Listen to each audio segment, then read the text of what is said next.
Santapan Harian Selasa 19 September 2023.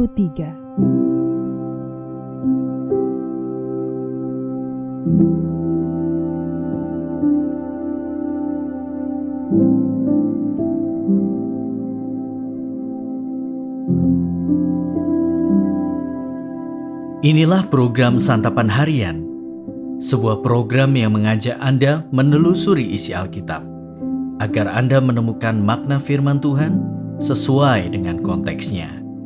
Santapan Harian tertuju bagi Anda yang ingin memiliki kehidupan rohani yang segar, kuat, dan sigap.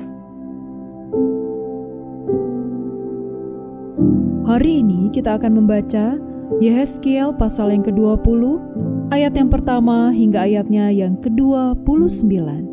Namun kita akan membacanya pada ayat yang pertama hingga ayatnya yang ke-9. Sebelumnya, mari kita berdoa. Kami membuka hati dan pikiran kami untuk menyambut sabda-Mu. Di dalam Kristus Yesus, Sang Firman yang hidup, kami berdoa. Amin.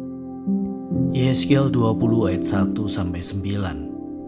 Pada tahun ke-7 dalam bulan yang kelima pada tanggal 10 bulan itu, datanglah beberapa orang dari tua-tua Israel untuk meminta petunjuk daripada Tuhan dan duduk di hadapanku. Lalu datanglah firman Tuhan kepadaku. Hai anak manusia, berbicaralah kepada tua-tua Israel dan katakanlah kepada mereka, beginilah firman Tuhan Allah. Apakah kamu datang untuk meminta petunjuk daripadaku? Demi aku yang hidup, aku tidak mau kamu meminta petunjuk daripadaku. Demikianlah firman Tuhan Allah. Maukah engkau menghakimi mereka, hai anak manusia? Maukah engkau menghakimi mereka?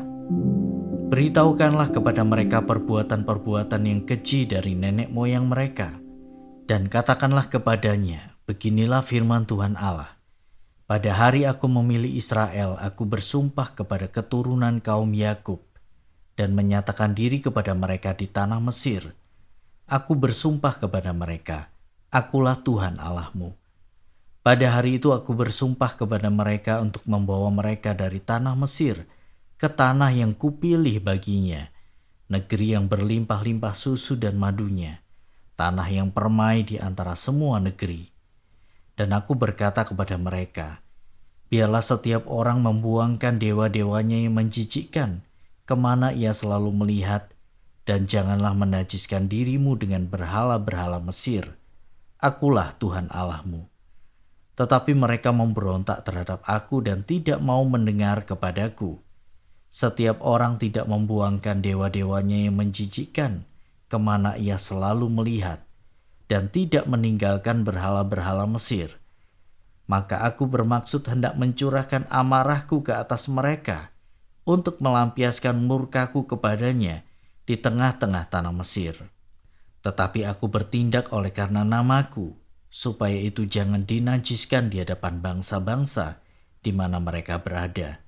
Di hadapan bangsa-bangsa itu aku menyatakan diri kepada mereka dalam hal aku membawa mereka keluar dari tanah Mesir.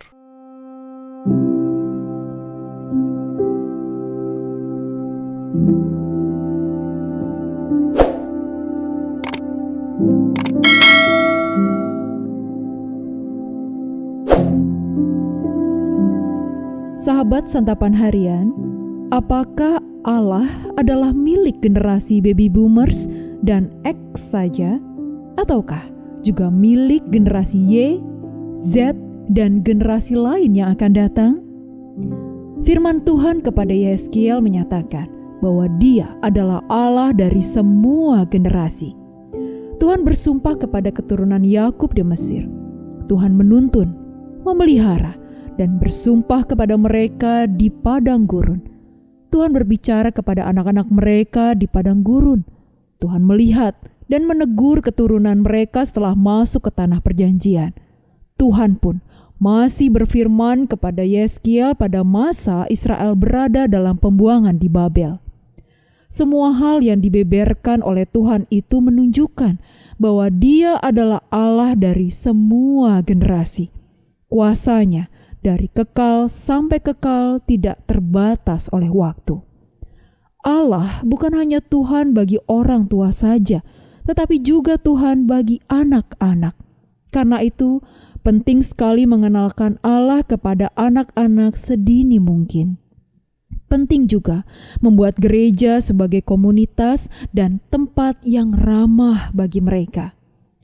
Allah adalah Tuhan juga bagi orang-orang muda. Di tengah pergumulan pencarian jati diri, di tengah beban pergaulan, studi, dan pekerjaan, pengenalan akan Tuhan yang berkuasa sangatlah penting. Kuasa Tuhan menjadi sumber pengharapan, perintah Tuhan menjadi pedoman. Allah juga Tuhan bagi orang dewasa. Di tengah pergumulan akan pasangan hidup, keluarga, dan pekerjaan, pengenalan dan kebersamaan dengan Tuhan menumbuhkan pengharapan. Tuhan tidak hanya mengasihi orang yang hidupnya mulus dan tenang, tetapi juga mereka yang penuh pergumulan. Allah juga Tuhan dari para lanjut usia. Dalam usia indah mereka, kiranya pengenalan akan Tuhan menguatkan iman dan pengharapan mereka. Juga kiranya senantiasa teguh berpegang kepada firman Tuhan. Demikianlah, Tuhan adalah Allah bagi semua generasi. Kiranya kita tidak mengklaim Tuhan bagi diri sendiri. Kiranya gereja pun selalu menjadi komunitas yang ramah bagi semua generasi. Mari kita berdoa. Tuhan Yesus yang penuh kasih, Engkau rindu agar semua orang merasa diterima ketika mereka datang menyembah-Mu. Jadikanlah kami pribadi yang peduli dan rela melayani semua orang dalam kasih. Di dalam nama-Mu, Kristus Yesus, kami berdoa. Amin.